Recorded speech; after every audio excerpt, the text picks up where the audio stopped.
and allow me to yank the lozenge out of my mouth. This is Christian with To All the Cars I've Loved Before, your podcast where we talk. We find interesting people with interesting cars because every car tells a story, and this is what we do. Welcome back. It's been a little while. I was diagnosed with strep. It's a good thing I'm not in the same room with my co-host or guest today. It's kind of funny when you go to the doctor today. It can be anything under the sun. There's Eastern equine encephalitis in the news, borne by mosquitoes. There's the West Nile virus, I think closer to my neck of the woods here in Pensacola.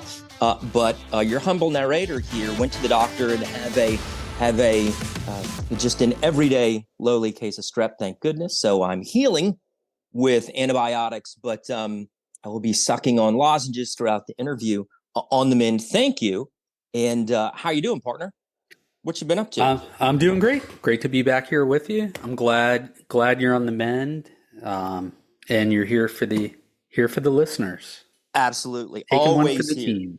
Always taking it for the team. Taking one for the podcast here. So, as usual, we watch the stats spiral upwards, and we have some news for a poll that's out because the way it works is through all of our different platforms and vectors by reaching people. It's interesting to see which episodes are watched the most, where they're downloaded all over the world. And Doug is about to launch a new product for us here, kind of a survey to see what people think about what they're hearing, what they want to listen to. So very interesting. So what you got, partner? What's happening with that? Yeah, so that'll be live by the time people hear this. Initially, we're just going to ask for feedback on the favorite episodes, right? We can look at all the numbers, but really like a personal touch of feedback from people. And probably have a fill in the blank there, like let us know what you'd like to hear more of, right? Whether it's, we've had some international folks, kind of a preview of what we have today. Absolutely. Our guest today, we've had a couple, which was really fantastic. They were such a lovely couple. Yeah. People who just great referrals. And, it's all been about cars. We've had a couple, what I would call car celebrities, and we hope to have some more. If somebody knows one, let us know. We always like to round out the season with that special gift back from somebody you'd see on YouTube or read about in the news, but you wouldn't get to hear talking about cars. Indeed. Yeah. Especially the personal piece of it. Yeah. Additionally, that's a good segue, perfect dovetail to email us. I love reading the email and interacting with folks. Christian at carslove.com. He's Doug at carslove.com. So feel free to reach out. Check us out on the website, carslove.com, or any of the streaming platforms of choice, Spotify, Apple, etc. Email, reach out, be part of it. There's no, as I tell people that I interview, I was at a happy hour the other day and handing out cards to everybody. Hey, check us out. People say, how do I get on the show? There's no magic. Just email, text, call me. If you know me, if you're a friend of mine, it's easy to get on the show. And people who say, oh, well, I'm not much of a car person, are typically some of the most interesting interviews because it's about family, growing up, road tripping, parents, livelihood, what you do, what you want to do. And so that's led us to this point. So today's guest is a friend of one of my favorite guests. I mean, we interviewed my sister, but to be honest with you, this guy, James McRae, was a real trip. And we found him in a garage surrounded by vintage cars. This guy needs his own show. He's got the look. He's got the voice. His hands were black and gritty from some sort of grease. I hope it was automotive. But that has led us to today's guest. And Doug, could you tell us a little bit about how Chris came into our world? Yeah. So the short of it, and you gave part of it away, he's a friend of James McRae's, lives on the eastern shore of Maryland, probably not far from James. And the story James told me initially, he said, you should interview Chris, given where he's from, but also the fact that James bought his 911. And as we learned from Chris, and we're going to share that, Chris met James because he was trying to buy a 911 that James ended up jumping ahead of the line, And if you will. and yeah, and you would think there would be some contention, but if you know James McCrae, you can't be mad at him. He's such a teddy bear. But I'm sure Chris wanted to. Sorry, anyway, didn't mean to interrupt. Please continue, Doug. Yeah, yeah. So, we've got really. I don't want to give it all away because I want Chris to talk about it, but we're going to hear about a car I've never heard of, and it was unique. built There's behind Chris the smiling. Iron Curtain of Yeah. all places, where Chris, our guest, grew up. Chris Kalinsky, and he grew up in East Germany and lived there from birth approximately till 2001 when he came over to the U.S. I think I have that right. But Chris, please introduce yourself. Yeah, nice to meet you guys. Yeah, Chris, as you said, met your character witness James, I guess, through cars, and we've been friends for a while actually. Always around cars. He does a lot of work on my cars, and we just hang out. He's opted to participate in the ride of our company, so that's really exciting. Yeah, he's just a great person, and he's also fascinating about this Wartburg that I have, and that's what kind of we were shop neighbors for a while.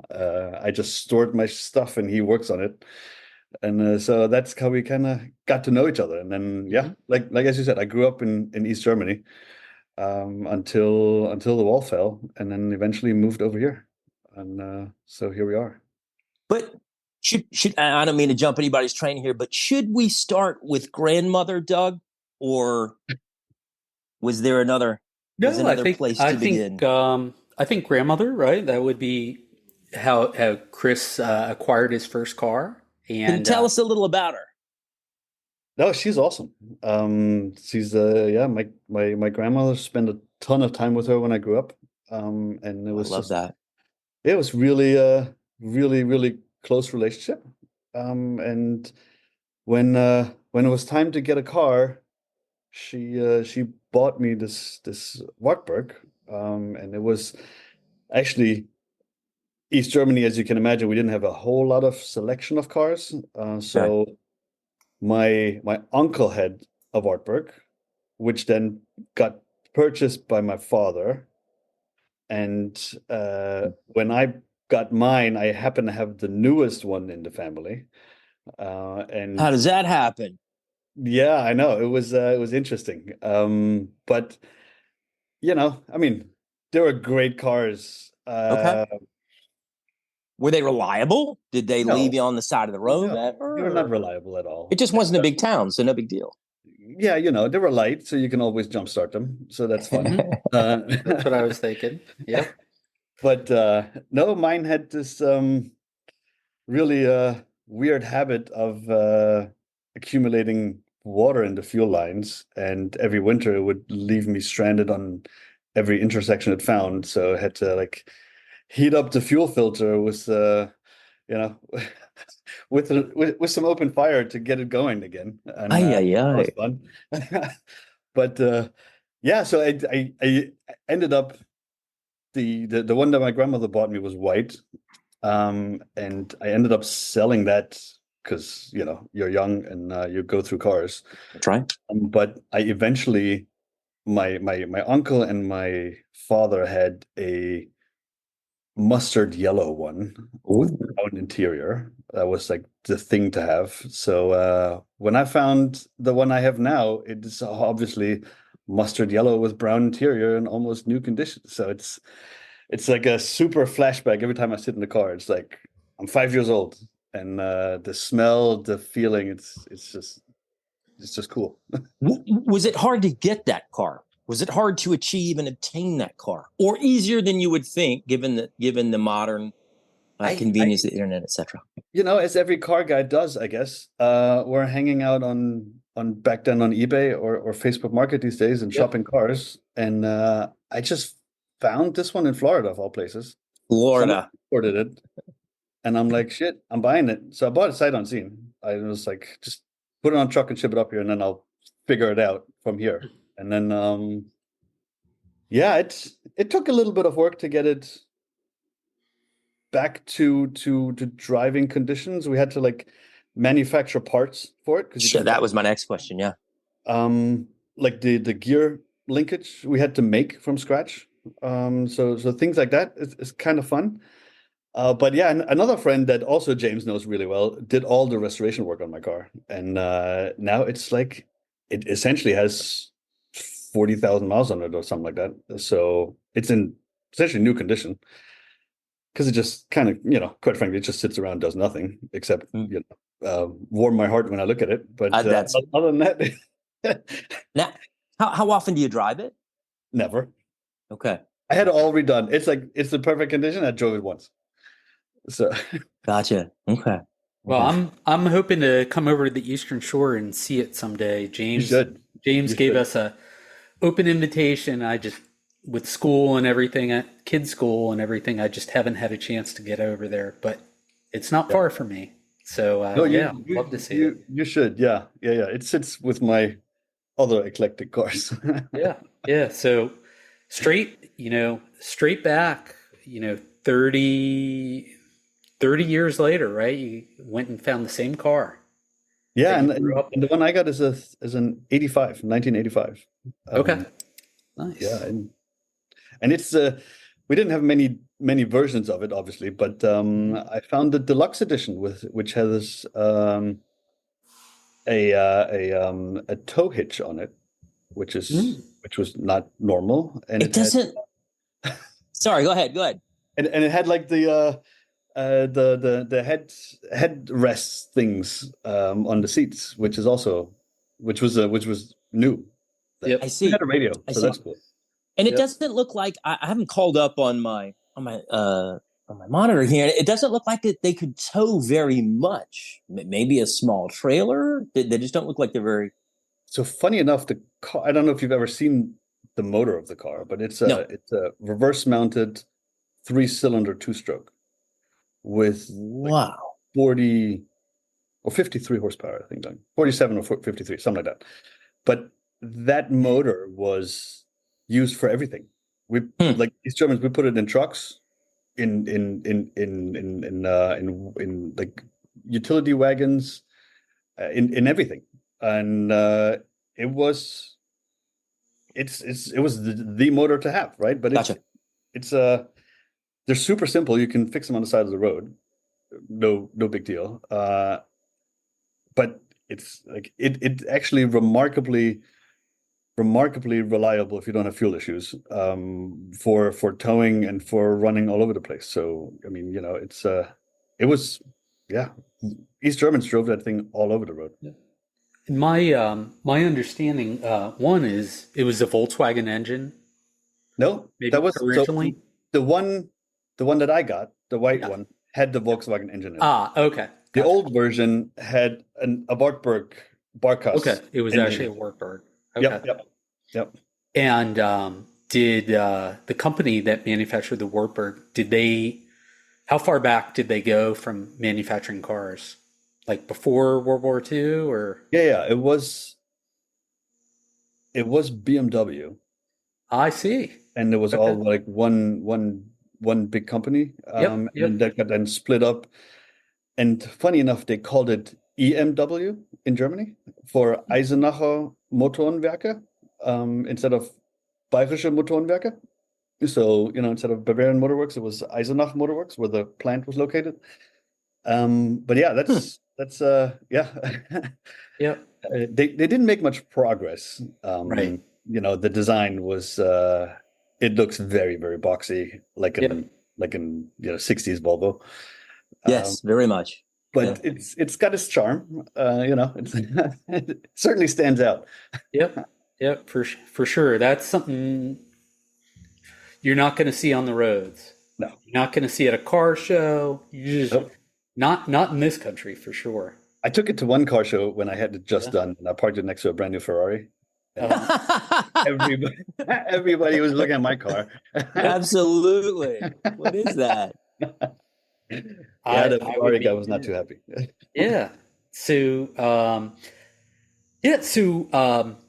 you sold that car, and thanks to the fall of the Berlin Wall and all the things that were going on, it enabled you to buy your next car, right? Which you wouldn't have been able to get access to only a few years later, right? Correct.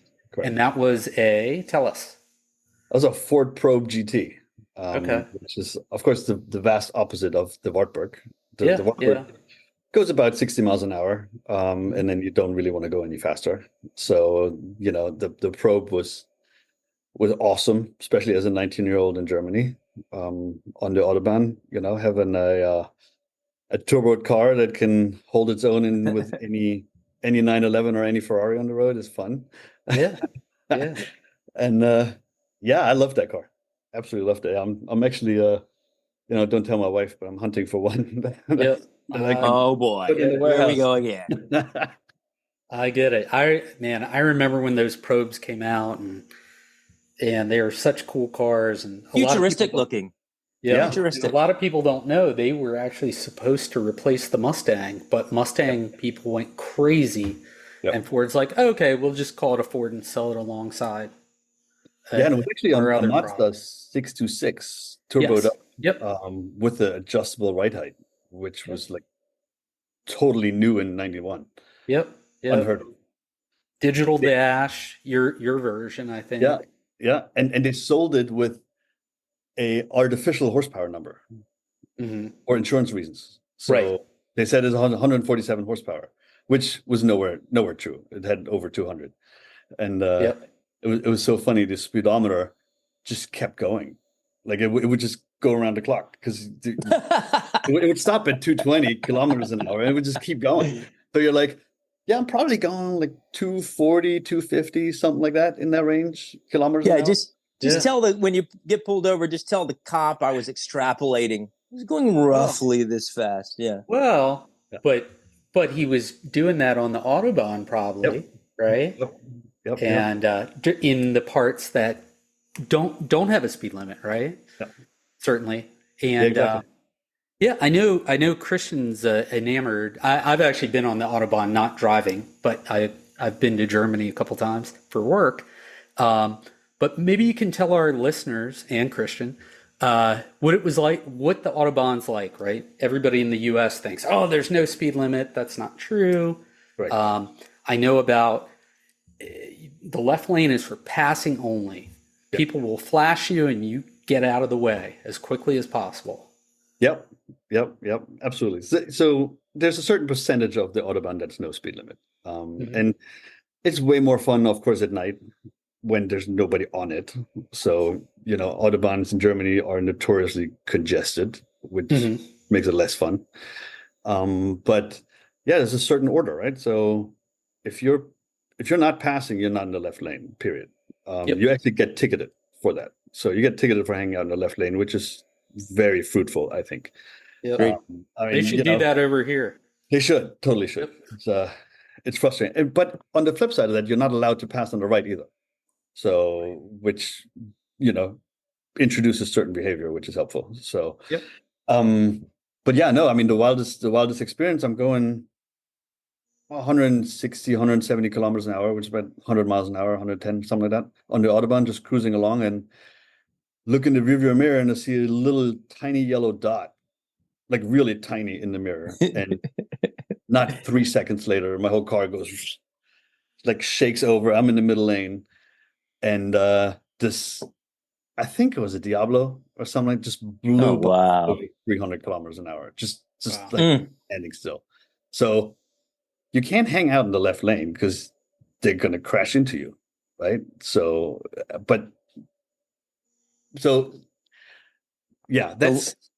it's nice to drive. Actually, it's really it's some certain discipline on the road is very fun, and the cars are made for it. The cars are made for it. And the other thing that's really impressive about the Autobahn is that if there's no speed limit, and it's all curves, there's no straight piece of Autobahn, because after 5 kilometers of straight piece of Autobahn, you tend to pay less attention. So they, by default design, introduced curvy roads. Oh, wow. Your attention span high.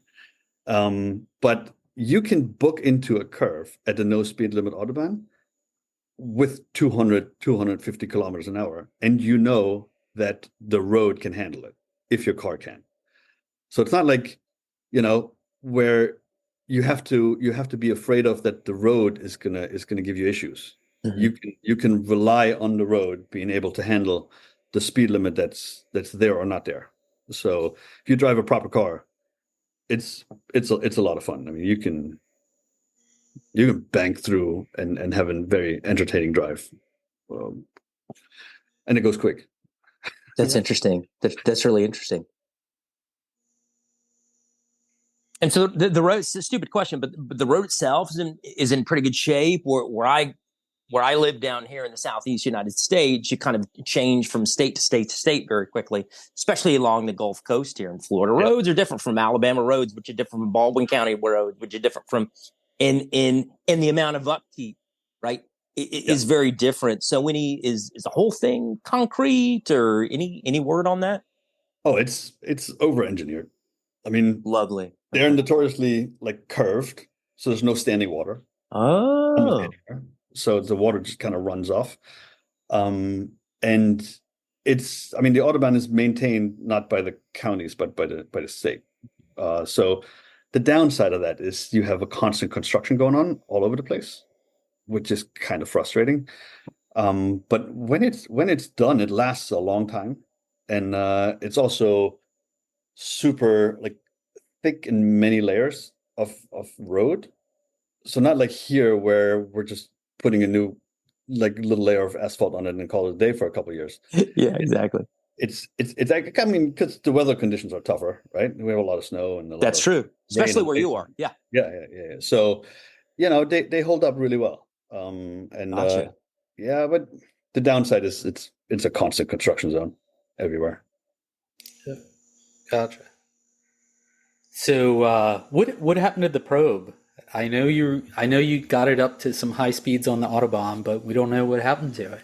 Yeah, I went and bought new tires, and was on my way to buy new tires with not so new tires, and then I overcooked it in the corner.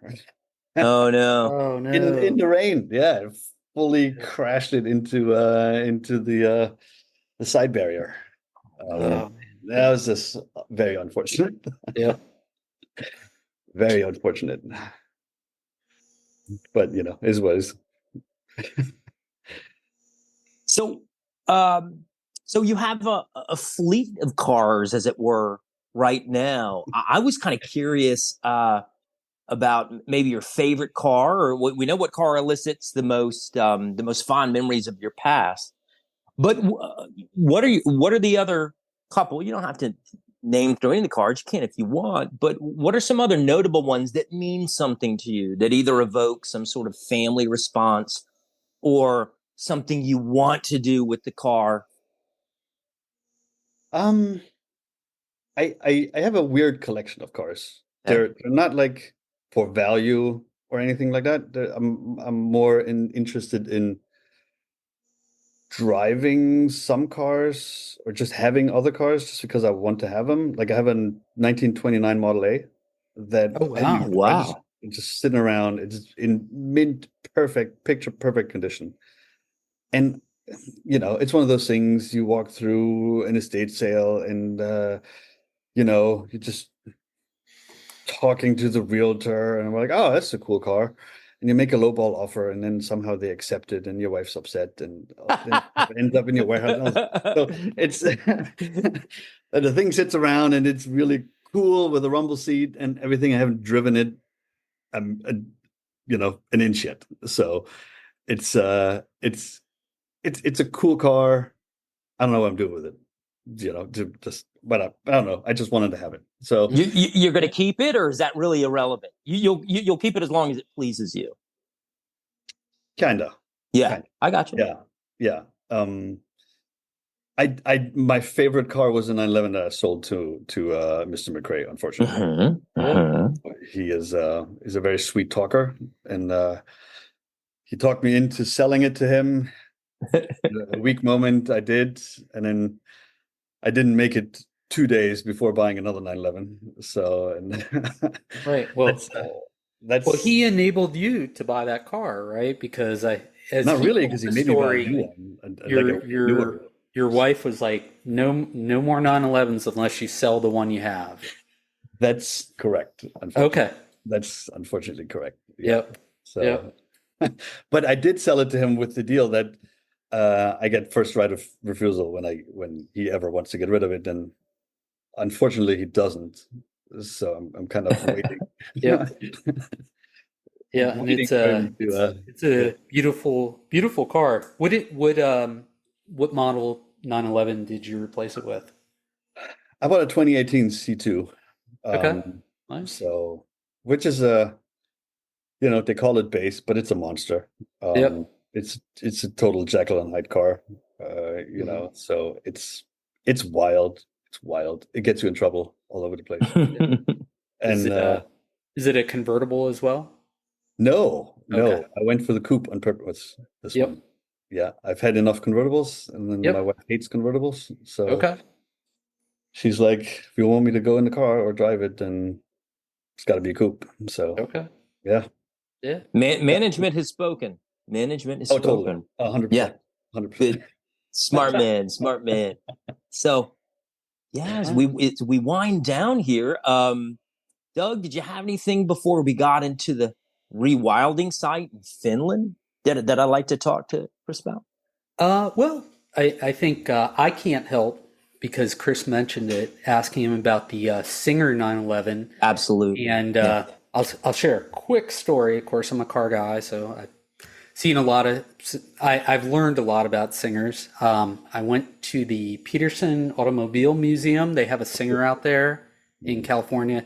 It is an awesome place. If you haven't been, it's worth it. I was there 4 hours. I could have used a couple more, but my girlfriend was with me. She was getting tired of it. But we, my kids and I, a separate time we went to LA and we went on a bus tour. My daughter wanted to see all the stars homes, and man, what goes around us but a green Singer 911? And man, that's a beautiful car. They are beautiful, aren't they? That's phenomenal, gorgeous. Yeah. Yeah. If If you have a couple $1 million, it's a great car, right? Yeah, I know, right? I know. Literally. But apparently you have a fairly substantial waiting list before you can get one. Yep. So Yeah. Something to look forward to. Yep. Are you on the list, Chris? Not yet. Not yet. Okay. Maybe after I'm done with this venture, hopefully. Okay. Awesome. Fantastic. Yeah. Right. So as we close out here, I just wanted to ask Chris a little bit about this, something I found interesting when we were chatting with him before coming on air here. His business supports a rewilding site in Finland. And I just love this. Could you talk about that a little bit more, Chris? What that does and what it means to you? Yeah, it's essentially rewilding means reintroduction of wildlife and fauna into an abused area, essentially. So this one is a dedicated rewilding site to us. It's sizable, 16 hectares. No, 16 acres, 8 hectares. So it's and what it does, it takes, or essentially it used to be a peat moss farming plant, which is notoriously bad for CO2 release. And reintroduces wildlife, plantations, et cetera, et cetera, so to keep the CO2 in the ground, and not prevent it from releasing it. So, for us, we're in logistics and insurance and high transaction volume business. It was really important to have a meaningful kind of participation effort that makes sense instead of just whatever, buying CO2 certificates or whatever. That's not interesting to me. Yeah. Like I want to have a meaningful, tangible impact. So we started there, and so we're donating money for every transaction that we see through our system, and we're kind of expanding it from there. So that's really that's kind of the goal, to make something that's giving back. Yeah. Giving back. That's lovely. Thank you for sharing that. Thank you for sharing that. Well, is there anything else you'd like to share? Tell us about you before we let you drive along your merry way. To one of your 9 cars. Which car will he take today? Hey, some of them just they don't go anywhere. He's got them bolted to the floor. Can't steal them, so don't try. Yeah, exactly. No, I actually just broke out my Wrangler again, and Nice. after not driving it for 2 years, and I had the greatest time. It was like it was awesome. It's simple pleasures, right? It's like driving with doors off and the roof off and everything. It's like, why don't I do this more often? And in your neck of the woods, the weather is about to be spectacular. Here in the next few months, the leaves are about to change. The snap in the air. So that's perfect. It was great. Well, thank you for your time, and thank you for joining us, Chris. It was just a delight meeting you. Likewise. I enjoyed it. Yep. Yeah, no, I can see Chris has more stories. Man, I would love to dig into the Model A, and hopefully when I make it out to the Eastern Shore, that'll prompt some more stories, and then we'll have Chris back if he's available. Yeah, well, just go visit him and maybe do a video interview. That there could be some component of a video show on YouTube as we mature and as the show sort of moves into its next phase. So, thank you again, Chris. Again, a delight, partner. Thank you, guys. This was another wonderful conversation, and to all the cars I've loved before, we're your podcast where it's so easy to be involved. I'm at Christian@carslove.com. Doug is Doug@carslove.com. So drop us a line. If you know us, you know how to get a hold of us. Say hi to Chris if you know him. And anything from your end, Doug? Yeah, no, I would say even if you're not, as Christian alluded to, even if you don't think you're a car person, you might actually have a great story to share. But you may have a friend who, hey, let's interview him. Such a good point. Just like how James referred us to Chris. Tell us. We'll talk to him. We'd love to have him on. Him or her, pardon me. And, if there's a dynamic duo couple like Amy and John out there, I'm sure there are more. Where they're completing each other's sentences about cars. We'd love to hear that too. Excellent. So you know how to get a hold of us, carslove.com, or reach out on your podcast streaming platform of choice. Take care. We'll see you soon. Next episode. Have a great day. Take care. Goodbye. Happy driving.